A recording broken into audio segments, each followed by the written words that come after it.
자, 여러분, 최근에 우리가 국제 뉴스를 보다 보면은 러시아랑 우크라이나 사태가 난리가 나고 있죠. 그런데 평소 이 문제에 관심이 없었던 분들은 솔직히 뉴스를 봐도 이해가 잘 안 되는 부분들이 많을 겁니다. 자, 그래서 오늘은 제가 이거를 정말로 알기 쉽게 한번 설명해 드리는 시간을 가져보려고 해요.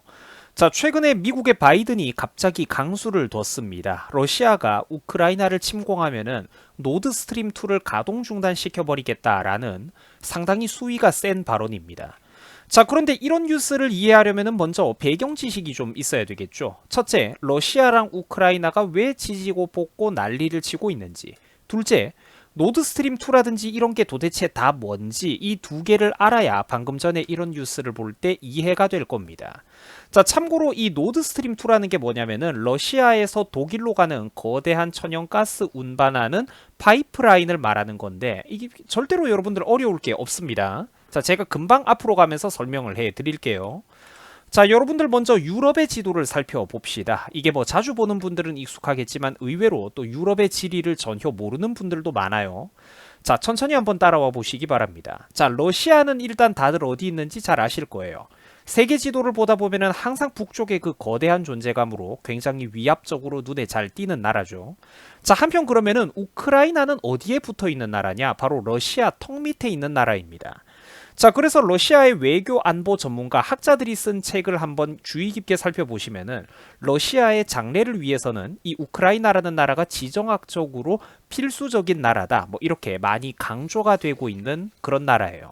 자, 여러분들이 아실런지 모르겠습니다만 원래 이 우크라이나라든지 이런 나라들은 과거 소련, 즉 소비에트 연방 시절에는 모두 한 나라였습니다.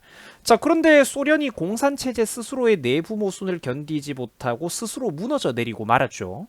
자, 오늘날 동유럽의 여러 작은 나라들이 소련으로부터 분리 독립해서 나가게 되었다라는 겁니다. 뭐 물론 우크라이나는 절대로 그 국토 면적이 작은 나라는 아니에요. 우리 대한민국보다 훨씬 더 넓습니다. 자, 우크라이나는 원래 소련, 즉 러시아로부터 독립해 나오던 그때 당시에는 군사력이 상당히 강력했던 나라입니다. 자, 왜 그렇느냐? 자기 지역에 있던 소련의 군사 장비와 시설을 그대로 인수받아 가지고 나왔기 때문입니다. 뭐 그때는 그럴 수도 있었던 혼란스러웠던 시절이죠. 자, 1991년 소련에서 분리 독립되어 가지고 나오던 당시 우크라이나의 병력은 78만 명 이상의 탱크와 전투기 같은 일반 전력도 상당히 보유하고 있고 특히 세계 3위 수준으로 평가받는 핵무기 보유국으로 막강한 화력을 보유하고 있었습니다. 자, 그리고 세월이 조금 흘러가지고 1994년이 되었을 때 우크라이나는 러시아, 미국, 영국과 합의를 내가지고 핵을 포기하게 됩니다. 우크라이나가 핵을 포기하면은 러시아, 미국, 영국 같은 이 막강한 세 나라들이 연대해서 지켜주겠다. 대충 뭐 이런 얘기였던 거예요. 그때는 분위기가 그랬죠. 자, 우크라이나는 이런 합의를 믿고 수천 기에 달하던 핵탄두를 모두 해체해서 비핵국이 되었습니다. 뭐 경제 발전을 위해서도 사실 이 비핵국의 지위가 필요하기도 했었죠. 그때는 그랬습니다. 자, 뿐만 아니라 78만 명에 달하던 병력을 14만까지 줄였고 또 6,500대에 달하던 탱크를 770대 정도로 줄였고 또 1,500대에 달하던 전투기를 200대 정도로 축소했습니다. 군비 축소를 아주 빡세게 감행을 한 거예요. 자, 물론 이거를 현재 관점에서 무조건 어리석다라고 단순하게 비난하기는 절대로 어렵습니다. 왜 그러느냐면 당시 가난한 동유럽 국가로서 우크라이나는 군사 장비는 비록 가득했을지 몰라도 구소련과 마찬가지로 경제가 빈약했기 때문에 이 거대한 군사력을 장기간 유지하는 게 현실적으로 부담이 되었기 때문입니다. 자, 가뜩이나 가난한 나라에서 눈꽃만큼 벌리던 소득을 죄다 군사 장비 유지하는 데 써버리면은 나라의 도로는 뭘로 뚫고 또 병원이나 학교는 무슨 돈으로 짓겠습니까? 그죠? 그리고 군사 무기라는 게 천년만년 영원한 게 아니죠. 일정 시간이 지나면은 부품도 갈아주고 고장도 나고 또 보다 이래 첨단 기종으로 업그레이드도 해줘야 되는데 그 구식 무기를 또 가득 가지고 있으면은 그 감당이 안 된다라는 겁니다. 자, 어쨌든 그래가지고 국민들을 위해서 뭐 경제를 성장하고 민생을 좀 돌보기 위해서 군비 축소를 빡세게 했는데 의도는 좋으나 결과까지 좋은 거는 아닌 게 바로 또 이 인간이 살아가는 현실이죠. 안타깝게도 이 세상 일이라는 게 그렇게 쉽게 돌아가는 게 아니라는 게 문제였습니다. 자, 군비 축소를 확실하게 이행한 것까지는 좋은데 그래서 우크라이나의 전투력이 크게 약해지자 세월이 흘러가지고 이번 사태가 일어나게 된 겁니다. 물론 그 20년도 훨씬 더 전이었던 그때 당시와 지금은 또 정치인들도 전혀 달라지긴 했죠. 30년에 가까운 세월 동안 많은 것들이 변해버리고 만 거예요. 자, 이제는 핵무기는 하나도 없고 일반 재래식 전력도 정말 최소한도 정도로만 보유하고 있는 게 우크라이나의 상황이다 보니까 도저히 지금 우크라이나가 러시아를 상대로 전쟁을 붙어볼 만한 상황은 아니라는 겁니다. 물론 저런 강력한 군사대국, 정신나간 군사대국이랑은 뭐 물론 길게 보면은 질 수밖에 없다라고 해도, 그러니까 좀 우리가 뭔가 너네한테 한 칼은 먹일 수 있다, 위협을 줄 수 있다라는 정도의 어떤 위기감은 조성이 되어야 약간의 전쟁 억지력이 있는 건데, 지금은 군비 축소를 너무 빡세게 해버려가지고 도저히 러시아를 상대로 전쟁을 붙어볼 만한, 위협을 줄 만한 수준도 사실 좀 어렵게 됐다라는 겁니다. 자, 그런데 우크라이나라고 해서 마냥 두 손을 놓고 있는 건 아니고 유일하게 러시아를 좀 껄끄럽게 만들 수 있을 만한 한 가지 비장의 경제적인 카드가 있습니다. 바로 러시아가 기존의 육지를 통해서 유럽에다가 공급을 하고 있었던 천연가스의 거대한 파이프라인이 다름 아닌 우크라이나 영토를 통해서 지나간다라는 점이에요. 자, 다시 한번 러시아가 수출하는 천연가스 파이프라인이 우크라이나를 통해서 지나간다고 말씀을 드리고 있습니다. 자, 물론 평화로울 때는 그런 극단적인 일들을 하지 않겠지만 만약 유사시에 양국의 관계가 수틀리면 뭐 우크라이나 측도 자기 나라를 지나가는 그 거대한 천연가스 수출 파이프라인을 수도꼭지를 잠궈버릴 수도 있겠죠. 뭐 이걸 파괴를 해버릴 수도 있겠지, 극으로 치달으면. 자, 그러면 러시아는 러시아대로 거대한 손해를 보게 되겠죠. 특히 또 유럽의 천연가스 공급이 대규모로 중단되기 때문에 그런 일이 벌어지면, 그러니까 유럽 입장에서도 난방 대란, 에너지 대란이 일어날 수도 있게 된다라는 겁니다. 그러니까 서유럽과 부유한 서유럽과 막강한 러시아 양국 사이에서 우크라이나가 그나마 가지고 있던 어떤 최소한의 카드가 이 파이프라인 통과였어요. 자, 그러던 와중에 세월이 흘러서 작년 10월 노드스트림 2라는 곳이 마침내 완공이 되었습니다. 거대한 시설물이에요. 이 노드스트림 라인이라는 게 뭐냐면은 우크라이나처럼 기존의 육지 경로를 통과하는 가스 파이프라인이 아니라 유럽 북쪽에 보면은 발트해라는 또 바다가 하나 있습니다. 그 바다 속으로, 그 북해 속으로 파이프라인을 묻어가지고 천연가스를 독일로 수출하는 그런 코스를 바로 노드스트림이라고 합니다. 바다 밑을 통해 가지고 거대한 가스 파이프라인을 깔았다라는 거죠. 그러니까 이제는 러시아가 우크라이나를 패싱하고도 유럽에 바로 다이렉트로 천연가스를 공급할 수가, 수출할 수가 있게 된 겁니다. 이 대규모 천연가스 파이프라인을 바로 노드스트림2라고 표현을 해요. 자, 물론 독일이 굉장히 어리석은 실수를 저지른 거긴 합니다. 배경지식 차원에서 설명을 드리는 건데, 독일이 바보짓을 했어요. 왜냐? 그러니까 유럽 최대의 산업대국이기도 한 이 독일이 수년 전부터 갑자기 정치적인 어떤 이유들로 탈원전 정책에 집착을 하게 되었습니다. 그러면서 모든 일들이 꼬이고 산업전기요금이 높아지고 만성적인 에너지 부족에 시달리게 되었죠. 한심한 노릇이죠. 결국 그래가지고 지금 독일의 꼬라지가 어떻느냐, 지금처럼 러시아같이 실제 외교안보 측면에서는 이 서유럽 국가들 입장에서는 러시아가 사실 거의 가상적국에 가까운 나라인데, 이 찜찜한 러시아에게 자기들의 에너지 산업의 명주를 거저 쥐어주는, 이런 약점을 스스로 쥐어주는 치명적인 실수를 저질러 버렸다라는 겁니다. 결국 한때 제국주의라고도 하면서 전 세계를 케이크처럼 나눠 먹던 그 막강하던 서유럽의 유럽 국가들, 그 호전적이던 국가들이 최근에는 이게 전반적으로 PC주의라든지 정치적 올바름 같은 정치 사상에 오염이 되면서 병이 들어가고 있는 상황이에요. 옛날에 그 강건했던 서유럽이 아니라는 겁니다. 옛날에는 그러니까 자기들끼리도 얼마든지 러시아를 위협적으로 견제할 수가 있었는데, 이제는 솔직히 미국의 배후 지원이 없이는 절대로 러시아를 견제하기 힘든, 그러니까 장담할 수가 없는 나약해진 상황이라는 겁니다. 자, 그런데 배경지식 차원에서 한 가지 더 설명을 드립니다만, 프랑스는 의외로 그 최근에 원자력 발전을 열심히 잘 해나가고 있습니다. 자, 덕분에 에너지 자립도가 프랑스는 굉장히 높고 심지어 독일에 전기를 수출하기까지도 해요. 반대로 또 프랑스는 원전을 많이 돌리고 있다 보니까 에너지 자급률이 높아가지고 러시아 천연가스에 의존하는 비율은 낮아요. 그 나라 안에 에너지 산업이 굉장히 안정되어 있다라는 거죠. 근데 이런 것만 들으면은 뭐 프랑스가 우파 국가냐 이렇게 말씀할 수도 있겠지만 그렇지는 않습니다. 정치적으로는 무슬림 인구가 전 국민들의 거의 10%, 15%를 넘어가고 있고 난민들도 엄청나게 쏟아져 들어오면서 정치사회적으로는 사실 프랑스도 큰 진통을 겪고 있어요. 독일도 똑같고요. 메르켈이 오랫동안 집권하면서 독일을 작사를 내놨습니다. 솔직히 냉전 시대 이후로 지금 평화가 길어지면서 이 유럽 대륙들 밥을 먹고 살만한 고상한 서유럽 시민사회 전체가 좀 전반적으로 마시가 있는 상황이에요. 평화가 길어지면서 이 많이 배우고 잘 먹고 잘 살지는 몰라도 서유럽 국가들이 전반적으로 그 유명한 선진국들이 사실 마시가 있는 그런 상황입니다. 자, 아무튼 그래가지고 최근에 어떤 이런 흐름들을 보면서 미국이 독일에게 화가 많이 났습니다. 왜냐? 미국에서 최근에 몇 년 전부터 막대한 셰일 가스가 터져 나왔기 때문입니다. 미국 전체가 쓰고도 남아돌 만큼 막대한 양의 에너지 자원이 쏟아져 나오기 시작했는데 그러면 이걸 외국에다가 수출을 해야 되겠죠. 그러면은 최대 주요 고객이 누구냐? 바로 유럽이라는 겁니다. 자, 그런데 미국도 아무리 전지전능한 미국도 이걸 하루아침에 수출할 수는 없었습니다. 왜냐? 유전에서 나오는 천연가스를 한국까지 보내는 파이프라인이 필요하죠. 또 항구에서 그런 LNG 운반선에 가스를 싣고 옮겨 담고 액화시키기 위한 그런 대규모 설비가 필요하죠. 그러니까 관련된 산업의 인프라를 구축하는데 시간이 걸릴 수밖에 없었다라는 거예요. 그래서 바로 수출을 그렇게 파격적으로 시작하기는 어려웠습니다. 그러니까 미국은 몇 년에 걸쳐가지고 이 에너지 수출 인프라를 열심히 건설해 나가고 있었는데 또 미국의 가스를 받아줄 주요 고객이 누구냐? 아까도 말씀드렸다시피 유럽이라는 거예요.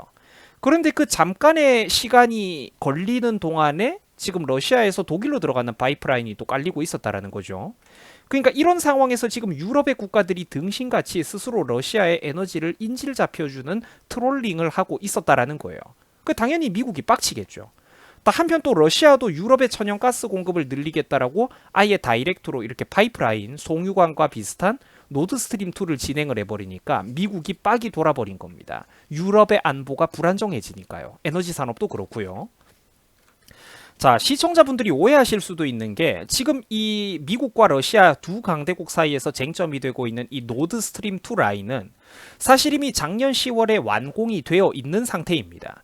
그런데 미국이 극렬하게 반대를 하고 있으니까 거기 부딪혀가지고 독일이 주춤하느라 아직까지 가스관을 열고 제대로 가동하지를 못하고 있는 상황이에요. 자, 한편 유럽 국가들도 천연가스를 러시아로부터 마냥 수입하지는 않고 미국으로부터도 수입을 하겠다라고 또 미국을 달래고 있는 상황입니다. 이게 왜 그러냐면은 유럽이 바보라서 그런 게 아니고 자기들 입장에서도 두 나라를 경쟁시킬 필요가 있기 때문이에요. 미국의 천연가스가 유럽의 안보에도 필요하기 때문입니다. 왜냐면은 푸틴이 장악하고 있는 이 러시아라는 나라는 현실적으로 100% 신뢰하기는 어려운 나라죠. 언제 급변 사태가 벌어질지 몰라요. 어느 날 갑자기 푸틴이 미쳐가지고 갑질을 하려고 겨울을 앞두고 가스밸브를 잠궈버릴 경우 유럽 대륙 전체가 어떻게 되겠습니까? 그렇죠. 산업이 마비되고 거대한 냉장고가 되어버릴지도 모른다라는 거예요. 그래서 유럽 입장에서도 러시아에서 오는 천연가스가 현재 단가가 가장 좀 저렴하기는 한데 그거 하나에만 의존할 수는 없고 미국산 천연가스도 어느 정도 수입을 해와서 받아와서 경쟁을 시키는 구도가 서로 견제도 되고 자기들 입장에서도 필요하다라는 겁니다. 유럽 입장에서도 하나의 공급자가 완전한 독점을 해버리는 것은 막아야 이득이 될 것 아닙니까? 그죠? 그래서 최근에 유럽은 미국으로부터도 천연가스를 수입해올 수 있는 인프라 시설들을 건설하기 시작을 했는데 이게 최근 유럽 대륙에서 벌어지고 있는 상황입니다. 그러니까 바다를 건너 미국의 천연가스를 받아올 수 있는 그런 LNG 운반선도 주문하고 인프라를 유럽도 지금 깔고 있다라는 거죠. 근데 그때까지 시간이 좀 필요하겠지. 자, 한편 그러면은 러시아의 푸틴은 어떻느냐? 이 양반도 나름대로 사정이 있습니다. 마냥 미쳐가지고 그런 거는 아니고 이유가 있다라는 거예요. 아시다시피 지금 러시아 정치는 푸틴이 사실상 반독재를 하면서 1인 장기 집권 체제를 굳혀나가고 있는 중입니다. 권력을 되게 지금 오랫동안 잡아먹고 있죠. 자, 그런데 이런 반독재가 가능한 최대 원동력이자 명분이 뭐겠어요? 바로 국민 지지율이 상당히 높다라는 겁니다. 거의 80%에 육박하는 러시아 국민들의 높은 지지율 덕택에 이 양반이 독재를 계속할 수가 있는 거예요. 그런데 최근에 푸틴의 지지율이 60%대로 추락하는 일이 있었습니다. 물론 60%대도 높은 거지만 평소 80% 육박하던 사람이 이만큼 떨어지면 그거는 좀 타격이 있죠. 자, 왜 인기가 추락을 했느냐? 바로 러시아 국민들을 대상으로 한 연금 개혁 때문입니다. 기존에는 60세부터 받을 수 있었던 이 연금이 최근 65세 이상부터 받을 수 있도록 변경이 되면서 60세에서 65세로 늘어나면서 지지율이 떡락하게 된 거예요. 자, 다들 아시겠지만 러시아가 군사 강국인 거는 맞아도 솔직히 선진국이라고 보기는 좀 어렵죠. 물론 러시아 재벌들이 가지고 있는 재산은 어마어마할 정도이지만 일반 서민들의 평균 임금 수준은 좀 낮은 편이라는 겁니다. 일반 평범한 국민들은 솔직히 먹고 살기가 꽤나 팍팍한 나라죠. 우리나라보다 1인당 국민 소득은 훨씬 적은 나라예요. 자, 그리고 이런 상황 속에서 러시아 남자들이, 이 러시아 형님들이 또 술을 좋아하기로 좀 유명하죠. 인터넷에 밈도 있을 정도로 유머 자료가 많이 돌아다닐 정도입니다. 뭐 그래가지고 경제도 어렵고 살기도 팍팍한 와중에 술 마시면서 시름을 달래고, 그 겸사겸사 러시아 남자들의 평균 수명이 어느 정도냐, 약 62세 정도라고 해요. 물론 자료마다 조금씩은 달라지겠지만 대략 한 60세 초반이라고 합니다. 자, 그런데 이번에 연금 개혁을 통해 가지고 65세부터 연금을 준다고 나이를 늘려버렸죠. 평균 수명이 62세인데 65세부터 연금을 준다는 게 무슨 소리냐? 상당수 국민들은 사실상 연금을 받지 말라는 것 아니냐? 이렇게 이제 사람들이, 러시아 국민들이 발끈하게 된 겁니다. 그래서 20%포인트가 넘게 지지율이 떡락하게 된 거예요. 뭐 그럴만도 하죠. 결국 푸틴 입장에서도 국민들의 관심을 외부로 돌려야 되는 필요성이 생겼다라는 겁니다. 그리고 실제로 지정학적인 관점에서도 우크라이나 문제는 러시아 안보에 굉장히 또 중요한 나라이기도 해요. 러시아가 또 중요하기도 해. 그러니까 명분과 구실도 충분하니까 오히려 러시아 정부 입장, 푸틴 입장에서는 긴장 관계를 조성하지 않을 이유가 없다라는 겁니다. 그래서 당장에 정말로 전쟁까지 갈 확률은 좀 적다고 하더라도 앞으로 이런 긴장 체제는 한동안 꽤 진지하게 유지가 될 거라는, 우리가 이제 그렇게 볼 만한 여지가 충분하다라는 거죠. 이 긴장 관계가 한동안 좀 지속되지 않겠습니까? 뭐 물론 이미 오랫동안 꽤나 지금 이 문제가 시간을 끌고 있죠. 제가 이 영상을 늦게 올리고 있는 거고요. 자, 물론 근데 그럼에도 불구하고 여러분들, 아는 척하는 사람들을 또 믿으면 안 돼요. 현실은 데이터가 아니기 때문입니다. 국경에 실제로 인접해 있는 거는 누구죠? 러시아의 병력과 또 불안에 떨고 있는 우크라이나 시민들인데, 이들은 기계가 아니라 감정을 가지고 있는 인간입니다. 저러다가 어느 날 갑자기, 그러니까 양측의, 양국의 지도부는 절대로 원하지 않았는데도 국지적인 도발이 발생할 수도 있다라는 거죠. 급변 사태가 발생하는 거는 사실 누구도 100% 예상할 수가 없다라는 겁니다. 그래서 이 세상 일이라고 하는 게 정말로 무서운 거고 항상 준비가 되어 있어야 된다라는 겁니다. 그 선문답을 자기가 좀 대학교 나오고 고상하게 이것저것 문자 좀 주워들었다라고 해서 그 자기가 똑똑하다라고 착각하는 그런 좌파 깨시민들이 많은데 절대로 그렇지가 않아요. 이 세상 일이라는 거는 절대로 앞날을 100% 예측할 수가 없고, 우리가 기계가 아니라 감정을 가지고 있는 인간이기 때문에 그래서 무섭고 항상 만반의 준비가 되어 있어야 된다라는 겁니다. 그게 안 된다라면 최소한의 준비가 되어 있어야 된다라는 거죠. 자, 한편 제가 가장 최근의 소식을 좀 여러분들에게 알려드리자면, 뭐 러시아군 일부가 철수를 하고 있다, 뭐 유럽의 증시와 뭐 미국의 선물 시장에서도 급반등이 일어나고 있다, 뭐 이런 희망적인 소식도 들려오기는 합니다. 자, 그런데 아직까지 우리가 이런 뉴스 한두 줄만 보고 너무 크게 해석하는 것도 곤란하고 그냥 여러분들이 참고만 하라고 알려드리는 거예요. 자, 한편 그러니까 이번에 러시아, 우크라이나 그리고 미국이 얽히고 설킨 이 복잡한 사태를 바라보면서 우리 대한민국이 얻을 교훈은 뭘까요? 뭐 간단합니다. 일단 탈원전은 절대로 하면 안 되겠죠. 대한민국은 지하자원이 없는 나라이기 때문에 에너지 산업의 자립을 위해서라도 이 원자력 발전 기술은 반드시 가지고 가고 일정 인프라를 깔고 가는 게 대한민국에 반드시 필요합니다. 이건 그냥 당연한 상식이에요, 여러분들. 이거는 거의 개인 가정집에서 환경 파괴가 되는 게 걱정돼서 자동차를 몰고 다니지 않겠다, 거의 그 정도 수준의 발언입니다. 원자력 발전은 대한민국에 반드시 필요해요. 그리고 또 더 중요한 거는 경제적인 이익과 체제, 이런 기본적인 정체성과 시스템을 공유하는 다른 나라들과 확실한 동맹 연대 체제를 구축해 나가야 된다라는 겁니다. 한국의 기업들이 미국에 투자를 좀 해주고, 반대로 미국도 그들이 필요로 하는 어떤 산업의 중간재나 반도체, 첨단 산업의 기본재, 산업 제품의 전진기지 같은 거를 미국도 우리 한국에 투자하고 두면서, 그 산업의 기반을 두면서, 그러니까 한국의 자유진영 국가들이 투자해 놓은 자본이 많아지면 많아질수록 그 나라들이 대한민국에 급변 사태가 일어나는 걸 바라지 않겠죠. 한국의 안정성은 저절로 강화된다라는 겁니다. 이익을 함께 공유하는 사이가 돼야 된다라는 거예요. 그래서 저 같은 사람들이 사업하기 좋은 나라 만들라고 그렇게 떠드는 겁니다.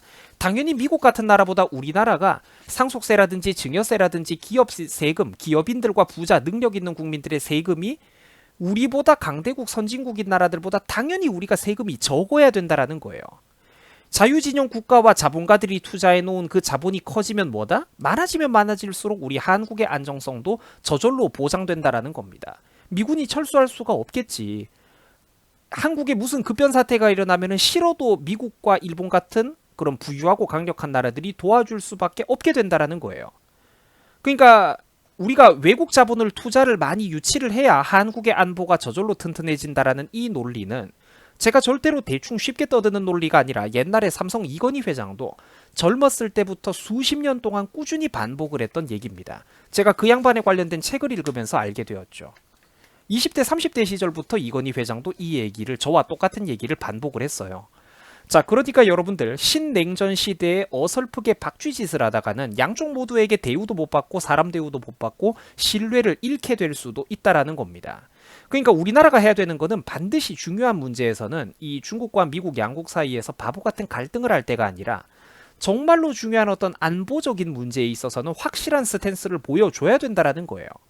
그 한국을 또 한편 사업하기 좋은 나라로 만들고 원자력을 탄탄하게 유지하면서 저렴한 산업전기도 공급을 해주고 사업하기 좋은 나라 만들어가지고 자유진영 국가들의 그런 부유한 자본을 많이 우리나라 안으로 투자하라고 끌어들어오고 그러면은 우리나라가 유용한 중간재 생산기지, 산업제품, 그런 서구 사회에 꼭 필요한 어떤 산업제품, 특히 반도체의 생산기지가 되어서 우리나라 국민들도 살을 찌우고 일자리도 만들고 또 나라도 살찌워주면은 서로가 좋다라는 거예요. 그것도 대한민국을 위한 기초체력과 안보가 저절로 형성된다라는 겁니다. 한국에 투자한 외국 자본이 많아지면 그 외국들이 자기들의 자산을 지키기 위해서라도 한국의 안보를 도와주게 되기 때문이에요. 자, 시청해 주셔가지고 대단히 감사드립니다. 여러분들 수고하셨습니다.